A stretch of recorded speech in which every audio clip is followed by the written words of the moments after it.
জয় গৌর, জয় নিতাই। আজ 5ই জ্যৈষ্ঠ 1431 ও 19শে মে 2024 রবিবার, একাদশী মোহিনী।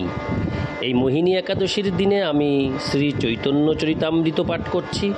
আজ আমি পাঠ করছি শ্রী চৈতন্য চরিতামৃতের আদিলীলা চতুর্থ পরিচ্ছেদ, শ্রী চৈতন্যাবতারের মূল প্রয়োজন কথনের শ্লোক 82 থেকে 100।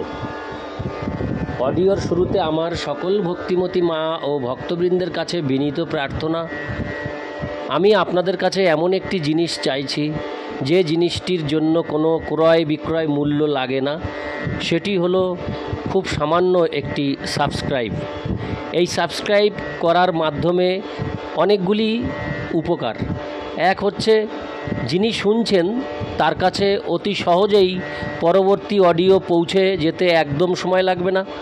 খুব সাথে সাথেই অডিও পোস্ট করার সাথে সাথেই যিনি শুনছেন তার মোবাইলে প্রবেশ করবে। দ্বিতীয়ত হচ্ছে, যিনি পাঠ করছেন তার সেই পাঠ অনেক দূর বিস্তৃতি লাভ করবে। তাই আপনাদের কাছে আমার বিনীত অনুরোধ, আপনারা আমার এই অমৃত গ্রন্থ চ্যানেলটিকে সাবস্ক্রাইব করে এবং একটি কমেন্টস করবেন আপনারা কোথা থেকে শ্রবণ করছেন। আমার এই কথাটা জানার খুব ইচ্ছা প্রকাশ হয়েছে, তাই আমি আপনাদের কাছে করজোরে নিবেদন করছি, আপনারা আমার এই অমৃত গ্রন্থ চ্যানেলটিকে সাবস্ক্রাইব করে একটি কমেন্টস করে আমাকে আনন্দিত করবেন, কৃপা করবেন এবং আশীর্বাদ করবেন। নারায়ণ হে নারায়ণ, ভবভয় হরণম নারায়ণ। শ্লোক 82। গোবিন্দানন্দিনী রাধা গোবিন্দ মোহিনী, গোবিন্দ সর্বস্ব সর্বকান্তা শিরোমণি। শ্লোক 82 শ্লোকার্থ। শ্রীমতী রাধারানী হচ্ছেন শ্রী গোবিন্দের আনন্দদায়িনী এবং তিনি গোবিন্দের মোহিনীও। তিনি শ্রী গোবিন্দের সর্বস্ব এবং সমস্ত কান্তাদের শিরোমণি। ইতি শ্লোক 82। শ্লোক 83। দেবী কৃষ্ণময়ী প্রোক্তা রাধিকা পরদেবতা, সর্বলক্ষ্মীময়ী সর্বকান্তি সন্মোহিনী পরা। অনুবাদ: পরদেবতা শ্রীমতী রাধারানী সাক্ষাৎ কৃষ্ণময়ী, সর্বলক্ষ্মীময়ী, সর্বকান্তি, কৃষ্ণ সন্মোহিনী ও পরাশক্তি বলে কথিত হয়েছেন। তাৎপর্য: এই শ্লোকটি বৃহৎ গৌতমীয় তন্ত্র থেকে উদ্ধৃত হয়েছে। ইতি শ্লোক 83। শ্লোক 84। দেবী কহি দোথমানা পরমা সুন্দরী, কিংবা কৃষ্ণ পূজা ক্রীড়ার বসতি নগরী। শ্লোকার্থ: দ্যুতি বিশিষ্টা ও পরমা সুন্দরী বলে, কিংবা কৃষ্ণ পূজারূপ যে ক্রীড়া তার বসতি স্থান বলে তিনি দেবী। ইতি শ্লোক 84। শ্লোক 85। কৃষ্ণময়ী কৃষ্ণ যার ভিতরে বাহিরে, যাহা যাহা নেত্র পড়ে তাহা কৃষ্ণ স্ফুরে।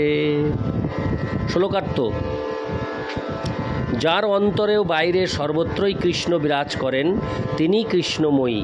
তিনি যেখানেই দৃষ্টিপাত করেন সেখানেই তিনি শ্রীকৃষ্ণকে দর্শন করেন। ইতি শ্লোক 85। শ্লোক 86। কিংবা প্রেম রসময় কৃষ্ণের স্বরূপ, তার শক্তি তার সহায়। হরে কৃষ্ণ। তার শক্তি তার সহ হয় এক রূপ। শ্লোকার্থ: অথবা কৃষ্ণময়ী অর্থ হচ্ছে তিনি শ্রীকৃষ্ণেরই স্বরূপ, কেননা তিনি প্রেম রসময়, শ্রীকৃষ্ণের শক্তি এবং স্বয়ং শ্রীকৃষ্ণ অভিন্ন। তাৎপর্য: কৃষ্ণময়ী শব্দ দুটির অর্থ রয়েছে। প্রথমত, তিনি অন্তরে ও বাইরে শ্রীকৃষ্ণকে দর্শন করেন এবং যেখানেই তিনি যান না কেন এবং যা কিছুই তিনি দেখেন না কেন, যিনি সব সময় কেবল শ্রীকৃষ্ণকেই স্মরণ করেন, তিনিই কৃষ্ণময়ী। আর যেহেতু শ্রীকৃষ্ণ প্রেমময়, তাই তার প্রেমের প্রকাশ ও শক্তি শ্রীমতী রাধারানী তার থেকে অভিন্ন হওয়ায় তার একটি নাম কৃষ্ণময়ী। ইতি শ্লোক 86। শ্লোক 87।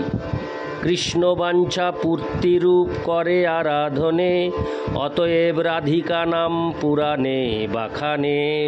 শ্লোকার্থ: তার আরাধনা হচ্ছে কৃষ্ণবাঞ্ছা পূর্তি, তাই পুরাণে তাকে রাধিকা বলে বর্ণনা করা হয়েছে।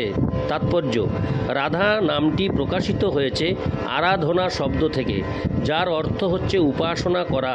যিনি শ্রীকৃষ্ণের আরাধনায় সর্বশ্রেষ্ঠা, তারই নাম রাধিকা। ইতি শ্লোক 87। শ্লোক 88। অনয়া রাধিত নুনং ভগবান হরিশ্বর, জন্য বিহায় গোবিন্দ প্রীত জামনয় দ্রোহ। জামনয় দ্রোহ। অনুবাদ: ভগবান শ্রীকৃষ্ণ যথার্থই তার দ্বারা আরাধিত হয়েছেন, তাই গোবিন্দ তার প্রতি অত্যন্ত প্রীত হয়ে আমাদের সকলকে পরিত্যাগ করে তাকে এক নির্জন স্থানে নিয়ে গিয়েছেন। তাৎপর্য: এই শ্লোকটি শ্রীমদ্ ভাগবত 10:30-28 থেকে উদ্ধৃত। ইতি শ্লোক 88। শ্লোক 89। অতএব সর্বপূজা পরম দেবতা, সর্বপালিকা সর্বজগতের মাতা।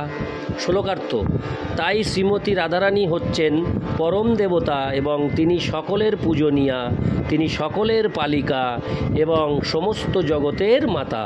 ইতি শ্লোক 89। শ্লোক 90। সর্বলক্ষ্মী শব্দ পূর্বে করিয়াছি ব্যাখ্যান, সর্বলক্ষ্মীগণের তিহ হন অধিষ্ঠান। শ্লোকার্থ: আমি ইতিমধ্যেই সর্বলক্ষ্মী শব্দের অর্থ বিশ্লেষণ করেছি। শ্রীমতী রাধারানী হচ্ছেন সমস্ত লক্ষ্মীগণের অধিষ্ঠান। ইতি শ্লোক 90। শ্লোক 91। কিংবা সর্বলক্ষ্মী কৃষ্ণের ষড়বিধ ঐশ্বর্য, তার অধিষ্ঠাত্রী শক্তি সর্বশক্তি বর্জ্য। শ্লোকার্থ: অথবা সর্বলক্ষ্মী শব্দে বোঝানো হয়েছে যে তিনি শ্রীকৃষ্ণের ষড়বিধ ঐশ্বর্যের মূর্ত প্রকাশ, তাই তিনি হচ্ছেন শ্রীকৃষ্ণের পরমা শক্তি। ইতি শ্লোক 91। শ্লোক 92। সর্বসৌন্দর্য কান্তি বৈষয়ে যাহাতে, সর্বলক্ষ্মীগণের শোভা হয় যাহা হইতে। শ্লোকার্থ: সর্বকান্তি শব্দে ব্যক্ত হয়েছে যে সমস্ত সৌন্দর্য ও সমস্ত কান্তি তার শরীরে বিরাজ করে, সমস্ত লক্ষ্মীগণ তাদের সৌন্দর্য তার থেকেই লাভ করেন। ইতি শ্লোক 92। হরে কৃষ্ণ। শ্লোক 93। কিংবা কান্তি শব্দে কৃষ্ণের সব ইচ্ছা কহে, কৃষ্ণের সকল বাঞ্ছা রাধাতে রহে। শ্লোকার্থ: কান্তি শব্দে শ্রীকৃষ্ণের সমস্ত ইচ্ছাকেও বোঝানো হয়। শ্রীকৃষ্ণের সমস্ত ইচ্ছা শ্রীমতী রাধারানীতে বিরাজ করে। ইতি শ্লোক 93। শ্লোক 94। রাধিকা করেন কৃষ্ণের বাঞ্ছিত পূরণ, সর্বকান্তি শব্দের এই অর্থ বিবরণ। শ্লোকার্থ: শ্রীমতী রাধারানী শ্রীকৃষ্ণের সমস্ত বাঞ্ছা পূর্ণ করেন, সেটি হচ্ছে সর্বকান্তি শব্দের অর্থ। ইতি শ্লোক 94। শ্লোক 95। জগৎমোহন কৃষ্ণ তার মোহিনী, অতএব সমস্তের পরা ঠাকুরানী। শ্লোকার্থ: শ্রীকৃষ্ণ সমস্ত জগৎকে মোহিত করেন, কিন্তু শ্রীরাধা সেই জগন্মোহন শ্রীকৃষ্ণকেও মোহিত করেন, তাই তিনি সমস্ত দেবীদের মধ্যে সর্বশ্রেষ্ঠা। ইতি শ্লোক 95। শ্লোক 96। রাধা পূর্ণ শক্তি, কৃষ্ণ পূর্ণ শক্তিমান, দুই বস্তু ভেদ নাই শাস্ত্র পরমান। শ্লোকার্থ: শ্রীমতী রাধারানী হচ্ছেন পূর্ণ শক্তি এবং শ্রীকৃষ্ণ হচ্ছেন পূর্ণ শক্তিমান। তাদের দুজনের মধ্যে কোনো ভেদ নেই, এই কথা শাস্ত্রে প্রমাণিত হয়েছে। ইতি শ্লোক 96। শ্লোক 97। মৃগমদ তার গন্ধ জইছে অবিচ্ছেদ, অগ্নি জ্বালাতে জইছে কভু নাহি ভেদ।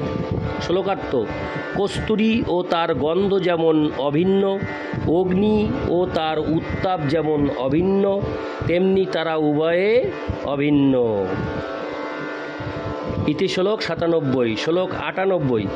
রাধা কৃষ্ণ ঐছে সদা একই স্বরূপ, লীলারস আস্বাদিতে ধরে দুই রূপ।